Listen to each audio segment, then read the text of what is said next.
हौसले को पंख लगा, मेरे सपनों को नया आसमान दिया। शिक्षा को हथियार बना, जीवन युद्ध में लड़ने का ज्ञान दिया। पथ प्रदर्शित कर मेरा, लक्ष्य साधना सिखलाया। आदर्श और संस्कारों से मानव मूल्यों को सम्मान दिया। निज स्वार्थ परे मानवता का आपने सोच महान दिया। जात धर्म सब भेद भुला, राष्ट्र भक्ति को मान दिया। सत्यनिष्ठ और सभ्य समाज का आपने पुनरुत्थान किया। इसीलिए जग ने गुरु को रब से ऊंचा स्थान दिया। नमस्कार मित्रों, जय हिंद, वंदे मातरम। सबसे पहले speak up for students, speak up और स्पीक अप फॉर यूथ। सबसे पहले मैं यही कहूँगा, ठीक है। सबसे पहले ये इसलिए कहूँगा क्योंकि बहुत अच्छा चल रहा है कैंपेन, हमारा अभियान बहुत अच्छा चल रहा है। शुरुआत जिन्होंने भी की हो, रेलवे एसएससी वालों ने की हो, शुरुआत चाहे जिसने भी की हो, लेकिन अभियान अच्छा चला। कुछ कामयाबियाँ भी मिली हैं और उसके लिए बधाई के पात्र हैं सभी। और मेरी बातें सुनी गई इसका भी मुझे अंदाज़ा है, क्योंकि आज जो हैशटैग है वो केवल स्पीक अप है। आज speak up for railway SSC student नहीं है। मेरा शुरुआत से यही कहना था कि स्पीक अप होना चाहिए, स्पीक अप फॉर स्टूडेंट्स होना चाहिए, क्योंकि सभी लोगों के लिए यह अभियान होना चाहिए। सब लोग बेरोजगार हैं तो सभी लोगों को एक साथ मिलकर के सामने आना चाहिए। केवल एसएससी या केवल रेलवे वालों के आने से नहीं होने वाला है। सरकार के मुंह पर तमाचा मारना है और सरकार को जगाना है। सरकार के सामने अपनी मांग को जोरदार तरीके से पहुंचाना है, तो सबको एक साथ आना होगा। यही मेरा शुरुआत से कहना था और अच्छा हुआ आज जो हैशटैग है वो स्पीक अप है। तो आप लोग ज़रूर इस पर ट्वीट कीजिए, सब लोग ट्वीट कीजिए। मैं भी सुबह से कर चुका हूँ। इससे पहले मैं ट्वीट करता था स्पीक अप फॉर स्टूडेंट्स पर, लेकिन आज मैंने ट्वीट जो किया है वो स्पीक अप पर किया है, हैशटैग स्पीक अप पर, और बहुत बार किया है मैंने। आज तो 60-70 बार कर चुका हूँ तब से, और आगे भी करूँगा। लेकिन शुरुआत सुबह से बहुत सारे लोग जो है वो हैप्पी टीचर्स डे भेज रहे थे। बहुत लोग धन्यवाद बोल रहे थे कि आपके वीडियोज़ से बहुत मदद मिलती है, आपके नोट से बहुत मदद मिलती है। तो मैंने सोचा कि आज टीचर्स डे भी है। वैसे मैं टीचर तो हूँ नहीं, मैं हमेशा यही कहता हूँ, लेकिन फिर भी जो लोग मानते हैं, क्योंकि टीचर कोई भी हो सकता है। हम लोग वक्त से भी सीखते हैं, हम लोग माँ बाप से भी सीखते हैं, हम लोग एक छोटे बच्चे से भी सीखते हैं। मुस्कुराना तो छोटे बच्चे से ही सीखते हैं। तो इसलिए टीचर कोई भी हो सकता है और हम किसी को भी टीचर मान सकते हैं। तो जो लोग मान चुके हैं मुझे टीचर, उन लोगों के लिए मैं आया हूं कि चलो धन्यवाद उनको दे दूं कि सुबह से वो लोग लगे हुए हैं, मैसेज पर मैसेज भेजे जा रहे हैं। तो एक एक करके सबको मैसेज करना इतना तो बड़ा मुश्किल हो जाएगा, क्योंकि 150-200 लोगों ने मैसेज किया है। तो इसलिए मैंने सोचा कि यार एक साथ ही चल करके सब लोगों को शुभकामनाएं दे दूँ, बधाई दे दूँ और थोड़ा मोटिवेट भी कर दूं, क्योंकि लॉकडाउन के कारण बहुत सारे छात्र जो है ना डीमोटिवेट हो चुके हैं। एग्ज़ाम भी नहीं आ रहे हैं, मतलब धीरे धीरे शुरू हो तो चुके हैं, लेकिन बड़ा दिक्कत हो रहा है, न रिजल्ट आ रहा है, पेंडिंग बहुत सारा एग्ज़ाम भी पड़ा हुआ है। तो बहुत सारे छात्र जो है ना डीमोटिवेट भी हो गए हैं। मेरे भी वीडियोज़ पर कमेंट एक आध आने लगे थे कि अब जो है बहुत ज़्यादा हो रहा है। तो मैंने सोचा कि चलो कोई बात नहीं है, चल करके लोगों को मोटिवेट कर दे थोड़ा। शिक्षक दिवस पर कुछ तो शुभकामनाएं दी जाए, तो इसलिए मैं आया था। और सबसे पहले मैंने स्पीक अप फॉर स्टूडेंट्स की बात की, क्योंकि यह अभियान सही में बहुत अच्छा चल रहा है और सब लोगों को आगे आना चाहिए।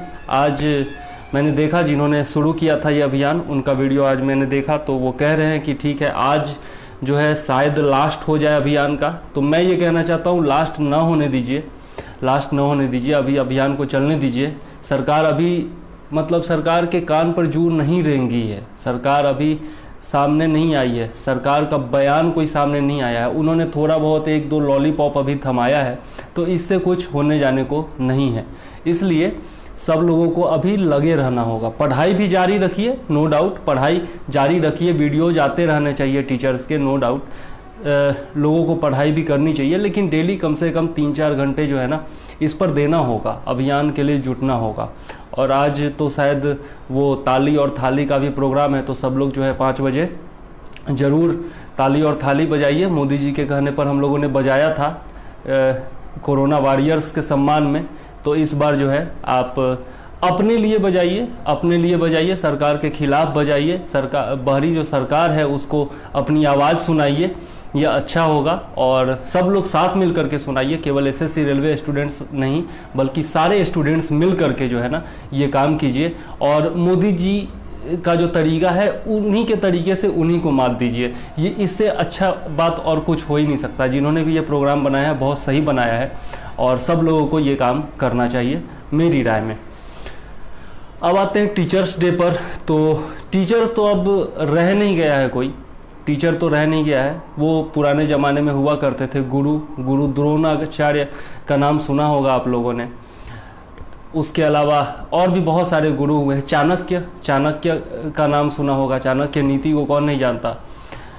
नंद वंश को पराजित करवा दिया और मौर्य साम्राज्य की स्थापना उन्होंने करवा दी थी। इतना ज़्यादा प्रेरित किया था चंद्रगुप्त मौर्य को। तो उनसे बड़ा गुरु कौन हो सकता है। और सबसे बड़ा गुरु तो वक्त होता है। वक्त से बड़ा गुरु कोई नहीं होता है। वक्त जितना हम लोगों को सिखाता है उतना कोई नहीं सिखाता। कोई गुरु नहीं सिखा सकता है जितना वक्त सिखाता है। तो वक्त के साथ चलिए, वक्त से सीखिए। पुराना जो हो चुका है उसको भूल जाइए।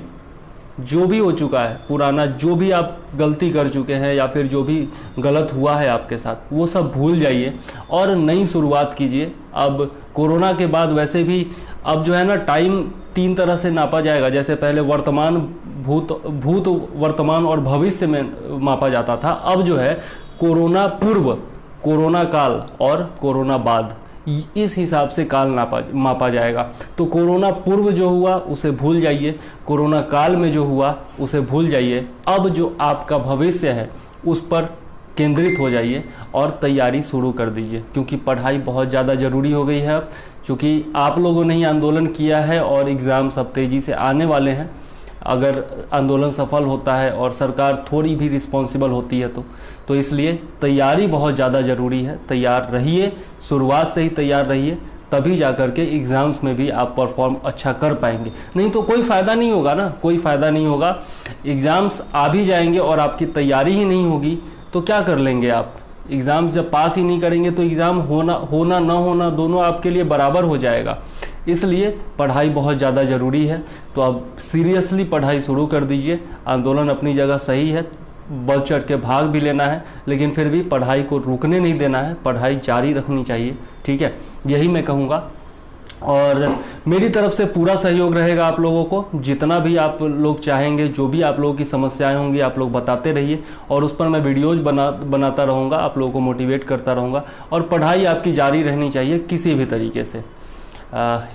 ये मेरा सबसे बड़ा संदेश है आज के डेट में। और बहुत लोग जो है ना मतलब सुबह से मतलब भाव विभोर कर दिए हैं एक तरह से मैसेज कर कर के ना। मतलब क्या कहूँ मैं कोई टीचर हूँ नहीं, आप ही के बीच का छात्र हूँ। ये अलग बात है कि मैंने रिस्पॉन्सिबिलिटी को समझा। मैंने देखा कि यार बहुत सारे टीचर्स हैं, बहुत सारे यूट्यूब चैनल्स हैं, अलग अलग बहुत अच्छा पढ़ाते हैं नो डाउट। लेकिन कोई भी यूट्यूब चैनल ऐसा नहीं था जिस पर सारी सामग्री एक साथ उपलब्ध हो और एक वीडियो को देख करके आप वो चैप्टर समझ जाएं और उसके बाद फिर कोई दूसरा वीडियो देखने का ज़रूरत ही नहीं पड़े, कोई दूसरा किताब पढ़ने का ज़रूरत ना पड़े। तो इस आवश्यकता को समझते हुए मैंने यूट्यूब चैनल बनाया। शुरुआत मैंने नोट्स देने से की थी। मैं अपने लिए जो नोट्स बनाता था वही नोट्स मैं देने लगा स्टूडेंट्स को। शुरुआत में 2 साल मैंने फ्री नोट्स दिया, लेकिन फिर सोचा कि यार फ्री नोट्स कोई पढ़ नहीं रहा है, तो इसलिए छोटा सा मैंने टैक्स लगा दिया। 1 रुपया प्रतिदिन के हिसाब से मैं नोट्स देना शुरू किया। बहुत सारे लोग जुड़े, बहुत सारे लोगों को फ़ायदा भी हुआ। धीरे धीरे करके मैं कंटेंट्स बढ़ाता गया, मेहनत ज़्यादा होती गई, थोड़ा पैसा भी बढ़ाया मैंने नोट्स का और भी ज़्यादा लोग जुड़े। बहुत सारे लोगों को लाभ भी हुआ। बहुत सारे लोग अभी भी जुड़े हुए हैं और नोट्स ले रहे हैं। तो आप लोगों से बस इतना कहूँगा कि जिन लोगों को फ़ायदा हुआ है, जिन लोगों को मतलब लाभ हुआ है अध्ययन ग्रुप से, मुझसे थोड़ा बहुत भी लाभ हुआ है, वो लोग जो टीचर मानते हैं मुझे, उन लोगों से बस इतना ही कहूँगा कि आपका जो परिणाम होगा वही मेरे लिए सब कुछ होगा। ये पैसे वैसे जो होते हैं वो आते जाते रहते हैं, उससे कोई फ़र्क नहीं पड़ता। थोड़ा बहुत मैं लेता हूँ तो दे भी देता हूँ, समाज को ही देता हूँ, अपने लिए कुछ खर्च नहीं करता जो भी है। और शिकायत भी सुनने को मिलती है मुझे घर वालों से, लेकिन फिर भी मैं अपने लिए खर्च नहीं करता ज़्यादा, आप ही लोगों के लिए करता हूँ जो भी करता हूँ। तो सिर्फ इतना कहूँगा कि आप लोगों का जो परिणाम आएगा, अध्ययन ग्रुप से जो रिजल्ट आएगा, फाइनल रिजल्ट आएगा, वही मेरे लिए सब कुछ होगा। उस दिन मेरा सीना जो चौड़ा होगा तो वही मेरे लिए गुरु दक्षिणा होगी आपके तरफ से। और मेरे तरफ से जो भी सहयोग चाहिए वो आप ले सकते हैं, एक भाई के रूप में, एक दोस्त के रूप में। मैं कभी टीचर के रूप में आप लोगों के सामने आता नहीं हूँ और ना आना चाहिए मुझे, क्योंकि मैं पैसे लेकर के पढ़ाता हूँ तो मैं टीचर नहीं हो सकता। मेरा तो यही मानना है, मेरा यही मानना है। टीचर शुरुआत में हुआ करते थे, पुराने ज़माने में हुआ करते थे, गुरु दक्षिणा लेते थे एक टाइम, वो भी छात्र की मर्जी से लिया करते थे। कुछ एक्सेप्शंस हैं, गुरु द्रोण वगैरह हैं कुछ एक्सेप्शंस, तो उनका अलग मसला था, महाभारत आप लोगों ने देखा होगा। लेकिन बाकी जो सही में असल गुरु हुआ करते थे, जैसे कृष्ण भगवान के जो गुरु थे, उन्होंने कृष्ण भगवान पर ही छोड़ दिया था कि तुम जो गुरु दक्षिणा देना चाहो वो दे सकते हो। तो वो गुरु के पुराने खोए हुए पुत्र को खोज करके लाए थे। तो इस प्रकार से गुरु दक्षिणा जो होती थी वो छात्र अपनी मर्जी से दिया करता था, तो उनको गुरु कहा जाता था। अब कोई गुरु नहीं रह गया और ना कोई सही मायने में चेला रह गया है। सब एक तरह से समझिए तो गुरु ही हैं, अब चेला कोई नहीं रह गया है। तो इसलिए सब लोग तो गुरु ही हैं, तो मैं वैसा गुरु होना नहीं चाहता। और अब तो खैर गुंडे लोगों को गुरु कहा जाने लगा है। आप देख सकते हो कितने सारे मूवीज हैं जिसमें गुंडे का नाम ही गुरु है, भाई है, गुरु है। तो अब तो गुरु का नाम भी बदनाम होने लगा है। वैसे आप देख सकते हैं आज के डेट में टीचर बनना कौन चाहता है। व्यवस्था इतनी ख़राब हो गई है कि टीचर बनना लास्ट विकल्प छोड़ दिया है। सरकार ने ऐसी व्यवस्था की है, चाहे वो कोई भी सरकार हो, स्टेट गवर्नमेंट हो, सेंट्रल गवर्नमेंट हो, कोई भी हो, किसी भी पार्टी की गवर्नमेंट हो, टीचर बनना आज के डेट में लास्ट ऑप्शन बन जाता है। जब सारी तैयारियां करके लोग हार जाते हैं तब जाके बीएड करते हैं। किसी का भी फर्स्ट ऑप्शन टीचर बनना आज के डेट में नहीं रह गया है। कारण जो टीचर्स इंजीनियर बनाते हैं, जो टीचर वकील बनाते हैं, हर प्रोफेशन के लोगों को तैयार करते हैं, उन्हीं का वेतन इतना कम है, उन्हीं की सुविधाएं इतनी कम है, तो कोई क्यों टीचर बनना चाहेगा, क्यों टीचर बनना चाहेगा। और यही कारण है कि अच्छे टीचर्स नहीं आ पा रहे हैं, अच्छे टीचर्स आ ही नहीं पा रहे हैं। बहाली कर दी जाती है चुनाव के टाइम में, जो है ना, जैसे तैसे टीचर्स की बहाली कर दी जाती है और उसके बाद फिर ज़बरदस्ती उनसे बीएड करा लिया जाता है। और मतलब क्या क्या नहीं किया जाता। जो टीचर्स बनने को बेकरार हैं, जो बीएड कर चुके हैं और जिनकी बहाली होने वाली है, उन लोगों से जाकर के पूछिए कि टीचर बनने के लिए क्या क्या करना पड़ता है और फिर भी क्या मिलता है उनको, कुछ नहीं मिलता। तो इसलिए टीचर जो है बनना वो लास्ट विकल्प के तौर पर लोग अपना रहे हैं आज के डेट में। तो ये तो हाल है टीचर्स का। टीचर्स डे पर और क्या कहूँ। और ये भी बात है कि कुछ टीचर्स ने भी जो है मतलब शिक्षकों की महत्ता को एकदम कम करा दिया है। टीचर्स जो है वो आजकल बिजनेसमैन बन गए हैं। तो टीचर पर जब बिजनेसमैन हावी हो जाता है ना, और वो भी उनकी मजबूरी हो, या जो कुछ तो मजबूरी में करते हैं और कुछ जो है जानबूझ करके करते हैं, जिन्होंने पेशा ही बना लिया है, पढ़ाई को अपना पेशा ही बना लिया है। तो ऐसे टीचर से भी बच के रहिए जो पढ़ाई को पेशा बना लेते हैं। और मैं तो ना एसएससी वालों को पढ़ाता हूँ, ना रेलवे वालों को पढ़ाता हूँ, ना पीसीएस वालों को पढ़ाता हूँ, ना यूपीएससी वालों को पढ़ाता हूँ। मैं विशुद्ध रूप से जीएस पढ़ाता हूँ। और जीएस पढ़ाता भी क्या हूँ, जीएस के नोट्स देता हूँ और बोर्ड पर जो भी होता है वो समझाता हूँ, मैं पढ़ाता भी नहीं हूँ। तो वैसा टीचर चुनिए जो आपको विशुद्ध रूप से पढ़ाए। वो टीचर मत चुनिए जो कहे कि हाँ मैं एसएससी के लिए पढ़ाता हूँ, मैं रेलवे के लिए पढ़ाता हूँ। किसी के लिए पढ़ाई अलग नहीं होती। वही मैथ रेलवे के लिए भी होता है, वही मैथ जो होता है आपका एसएससी के लिए भी होता है, और वही पीसीएस के लिए भी होता है, और वही सारे एग्ज़ाम्स में होता है, वही बैंकिंग के लिए भी होता है। तो फिर अलग अलग डिवीज़न क्यों कि हाँ मैं जीएस इसके लिए पढ़ाऊँगा, मैं मैथ उसके लिए पढ़ाऊँगा, मैं एसएससी को पढ़ाता हूँ तो मैं रेलवे को पढ़ाता हूँ तो मैं बैंकिंग को पढ़ाता हूँ। ऐसा नहीं होना चाहिए, ऐसा नहीं होना चाहिए। मेरा मानना है कि एक सब्जेक्ट अलग होना चाहिए और उस सब्जेक्ट को पढ़ाना चाहिए। अगर वो सब्जेक्ट विद्यार्थी समझ जाएगा तो एग्ज़ाम चाहे कोई भी वो निकाल सकता है। अगर आप जीएस पढ़ लेते हैं तो वही जीएस जिस भी एग्ज़ाम में आएगा, चाहे वो यूपीएससी हो, पीसीएस हो, एसएससी हो, रेलवे हो, कोई भी एग्ज़ाम हो, आप आसानी से निकाल सकते हैं उसको। केवल पैटर्न चेंज होता है एग्ज़ाम का, विषय तो वही रहता है, वही इतिहास है, वही भूगोल है, वही नागरिक शास्त्र है और वही इकोनॉमी है। जो चेंज होता है वो करंट अफेयर्स में आप लोग पढ़ ही लेते हैं। तो अलग अलग किसी के लिए नहीं होना चाहिए। अगर कोई ऐसा करता है तो वो टीचर नहीं हो सकता, मेरी नज़र में तो नहीं हो सकता। और यही कारण है कि मैंने अपना यूट्यूब चैनल बनाया और मैं विशुद्ध रूप से जीएस पढ़ाता हूँ, करंट अफेयर्स पढ़ाता हूँ। मैं किसी को ये नहीं कहता कि मैं रेलवे वाले को पढ़ाता हूँ, एसएससी वालों को पढ़ाता हूँ, इसको पढ़ाता हूँ। ऐसा नहीं करना चाहिए। और सब टीचर्स से मेरी यही गुजारिश है कि भैया बिजनेस तो मत बनाओ इसको। कुछ टीचर्स के, सब टीचर्स नहीं करते हैं, कुछ टीचर्स के कारण जो है ना ये मतलब बदनाम हो चुका है। टीचर को लोग सम्मान नहीं देते हैं। आज के डेट में छात्र जो है वो टीचर को उचित सम्मान नहीं दे पाते हैं। कुछ स्टूडेंट्स बहुत अच्छे होते हैं जो सम्मान देते हैं, नो डाउट, लेकिन अधिकतर स्टूडेंट्स जो है ना वो सम्मान नहीं देते। मैंने देखा है, मेरे बगल में डीसी कॉलेज है, बहुत अच्छे प्रोफेसर हैं उनके, मतलब मेरे ज़माने में जब मैं पढ़ता था बहुत अच्छे प्रोफेसर थे। एक आध क्लास मैं भी करने गया था, तो एक आध क्लास मैंने किया, बहुत अच्छा पढ़ाते थे, मुझे और पढ़ने की इच्छा हुई, लेकिन छात्र इतनी ज़्यादा हुटिंग करते थे कि उन्होंने पढ़ाना ही छोड़ दिया, फिर वो क्लास लेना ही छोड़ दिए। तो ये स्थिति हो जाती है सरकारी कॉलेजेस में और सरकारी स्कूलों में ये स्थिति हो जाती है आज के डेट में। तो मतलब छात्र रह गए हैं सही में मायने में, न टीचर सही मायने में टीचर रह गए हैं। व्यवस्था बहुत ज़्यादा खराब हो गई है। क्या कर रही हैं प्रीति गुप्ता जी? भैया लास्ट में ये भी बताने का कष्ट करें कि इतने सारे फैक्ट्स माइंड में लॉन्ग टाइम तक याद कैसे रखें। देखो, याद रखना जो है ना, मैंने बताया है सही से, अगर वीडियो देखी होगी आप तो मैंने बताया है कि 333 का फॉर्मूला अपनाइए। 333 जिसको 333 फॉर्मूला भी कहते हैं। आप कोई भी चीज़ पढ़ते हैं ना, कोई भी चीज़ पढ़ते हैं तो उसको 3 बार पढ़िए, ठीक है, दिन में 3 बार पढ़िए।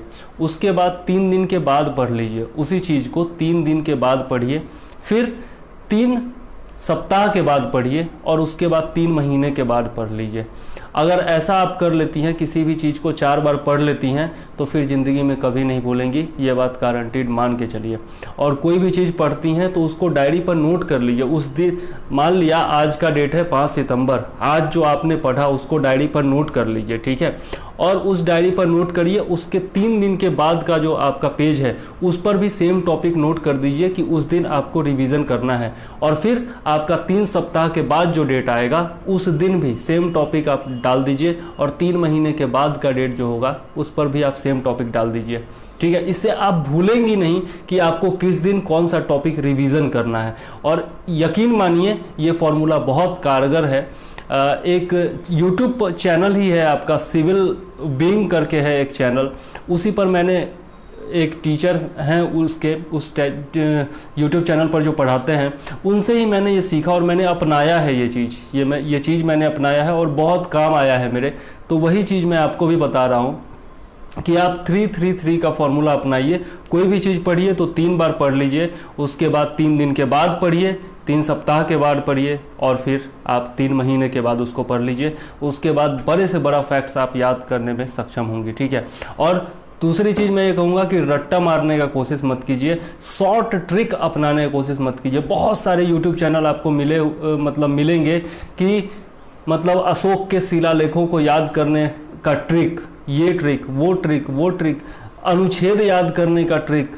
तो मतलब हर सब्जेक्ट का, हर चीज़ का अलग अलग ट्रिक, तो वो ट्रिक मत अपनाइए। मेहनत से मत घबराइए। मेहनत से जिस दिन आप घबरा जाइएगा, शॉर्टकट के चक्कर में जिस दिन फंसिएगा, उस दिन कुछ नहीं हो सकता, ये बात जान लीजिए। अगर आप जिंदगी मतलब मान लिया एग्ज़ाम में आप पास कर भी जाइएगा शॉर्टकट से, मान लिया पास कर भी गए, लेकिन ज़िंदगी में क्या कीजिएगा? ज़िंदगी में शॉर्टकट कभी काम नहीं आता है, इसलिए मेहनत से जी मत चुराइए, ठीक है।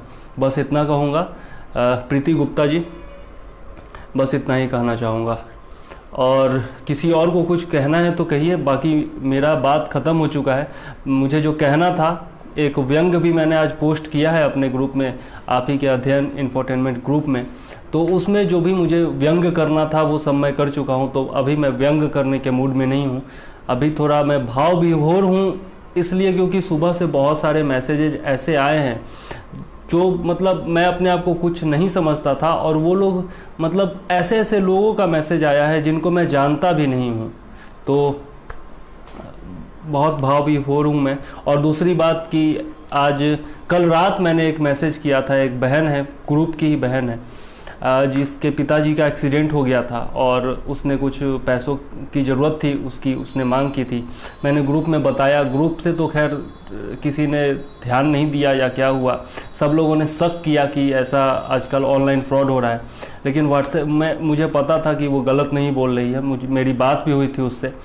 लेकिन व्हाट्सएप ग्रुप पर मैंने बोला और जो लोग मुझसे जुड़े हुए हैं उनमें से कुछ लोगों ने मदद की है, और मैंने उसको कुछ पैसे भेज भी दिए हैं, और बाकी और जुगाड़ कर रहा हूँ तो भेज दूंगा। तो टीचर्स डे पर आज जो है मेरी तरफ से उसके लिए एक सौगात ये भी हो गई कि अगर उसके पिताजी बच जाते हैं और ठीक हो जाते हैं तो अध्ययन ग्रुप से ये भी एक उसके लिए जो है ना मानवता के लिए के राह पर एक कदम होगा।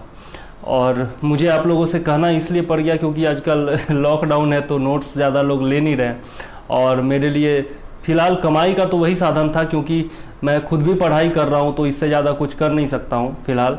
और तो इसलिए जो है मुझे आप लोगों से कहना पड़ गया। और इससे पहले भी 2 साल पहले जो लोग पुराने जुड़े हुए हैं उनको याद होगा कि 2 साल पहले एक और लड़की थी जिसकी माँ बीमार थी, तो उस समय भी आप लोगों ने बढ़ चढ़ के मदद की थी और उनकी माँ का डायलिसिस हम लोगों ने करवाया था। तो उनकी माँ भी जो है मतलब स्वस्थ हो गई थी, तो बड़ा अच्छा लगा था। और आप लोगों को तो पता है जब नोट्स ज़्यादा लोग ले रहे थे संख्या में तो मैं मदद भी करता था लोगों की। आपका भारत के वीर संस्था जो है जिस समय पुलवामा की घटना हुई थी और उससे पहले भी जब उरी की घटना हुई थी तो उस समय हम लोगों ने मदद की थी। मैं हमेशा भारत का वीर जो अक्षय कुमार का वेबसाइट है और जिससे डायरेक्ट गृह मंत्रालय जो है वो पैसा भेज देती है सैनिकों के परिवारों के अकाउंट में, तो वहाँ पर मैंने मतलब लगभग 8-10 महीने तक, लगभग 1 साल तक हर महीने 2000-3000 रुपये डाल करके और बहुत सारे पैसे डाले थे हम लोगों ने। अध्ययन ग्रुप से जो मेरी भी कमाई होती थी उसका मैं 10% जो है वो भारत के वीर संस्था को हमेशा दिया करता था। जो पुराने लोग हैं वो जानते होंगे, जो अक्टूबर 2018 से मेरे साथ जुड़े हुए थे वो उनको पता होगा। और मैं स्क्रीनशॉट भी पोस्ट भी करता था, तो आप लोग पुराना पोस्ट भी देख सकते हैं। तो एक वो भी समय था और एक आज ये भी समय है कि आज नहीं था मेरे पास पैसा तो आप लोगों से मदद मांगनी पड़ी। खैर मदद हो गई, उसकी जितना काम था उसका चल गया है फ़िलहाल, और बाकी जो है आगे भी होता रहेगा। कुछ कोशिश कर रहा हूँ मैं।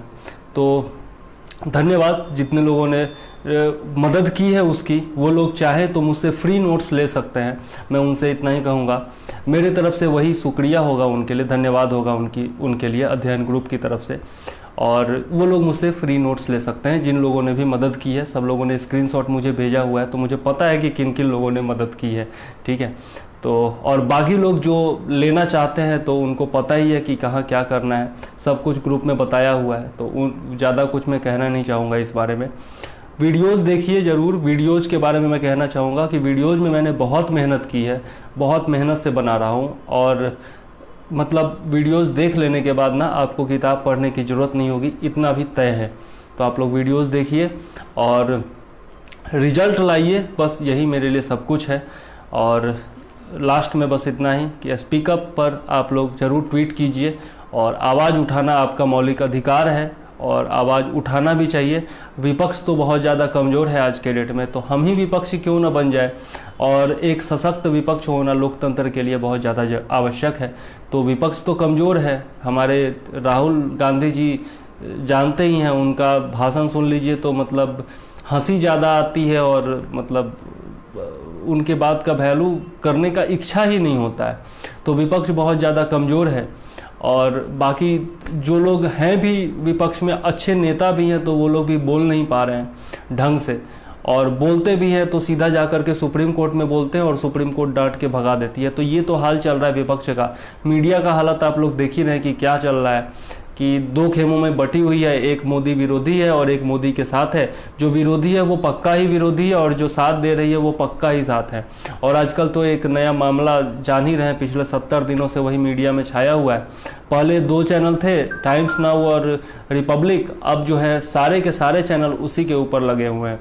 तो अब क्या कहूँ मैं, टीवी तो देखने का इच्छा ही नहीं होता है। राज्यसभा टीवी, लोकसभा टीवी या डीडी न्यूज़ लगा कर बैठ जाता हूँ, या फिर नहीं तो डिस्कवरी लगा के बैठ जाता हूँ अगर देखने की इच्छा होती है तो आप लोग भी यही कीजिए। मीडिया को बाइकआउट करना ज़रूरी है। मीडिया को भी समझ में आना चाहिए कि देश का युवा क्या देखना चाहता है, क्योंकि किसी बात पर सही से चर्चा होती नहीं है और हमेशा जो है केवल या तो हिंदू मुस्लिम का टॉपिक आ जाएगा, या फिर किसी नेता ने कोई गलत बयान दे दिया तो उसका टॉपिक आ जाएगा, या फिर आजकल तो रिया का टॉपिक छाया हुआ है और ड्रग्स और बॉलीवुड छाया हुआ है। तो मतलब मीडिया, वो न्यूज़ चैनल वगैरह देखने का तो खैर कोई फ़ायदा ही नहीं है ना। तो आप लोग भी जो है बाइकआउट कीजिए मीडिया का। न्यूज़ वगैरह देखने से अच्छा है, जितना देर आप न्यूज़ देखने में टाइम पास करते हैं उतना देर में तो वीडियोस देख लेंगे। हाँ, उतना ज़्यादा इंटरेस्टिंग नहीं है, क्योंकि न्यूज़ देखने में ज़्यादा मज़ा आता है, वहाँ से म्यूजिक आता है ऐसा, तो वहाँ से ये आता है, मतलब थोड़ा सा इंटरेस्टिंग बना देते हैं वो लोग। लेकिन ज्ञान आपको ज़रूर होगा वीडियोस देखने के बाद, और पढ़ाई में मदद ज़रूर मिलेगी। तो फिलहाल अपना भविष्य बना लीजिए, न्यूज़ देखने के लिए तो पूरी ज़िंदगी पड़ी हुई है ना। एक बार अगर आप ऑफिसर बन जाते हैं, एक बार अगर आपको नौकरी मिल जाती है, अच्छे इंसान आप बन जाते हैं, आपका लाइफ सेटल हो जाता है, उसके बाद फिर आपका अपना आसमान है, खुला आसमान है, स्काई हैज़ नो लिमिट, आप कुछ भी कर सकते हैं। तो इसलिए अभी जो है 1-2 साल बहुत मेहनत से पढ़ाई कर लीजिए और परिणाम लाइए, अध्ययन ग्रुप का नाम रोशन कीजिए। बस इतना ही कहूँगा। जय हिंद, वंदे मातरम।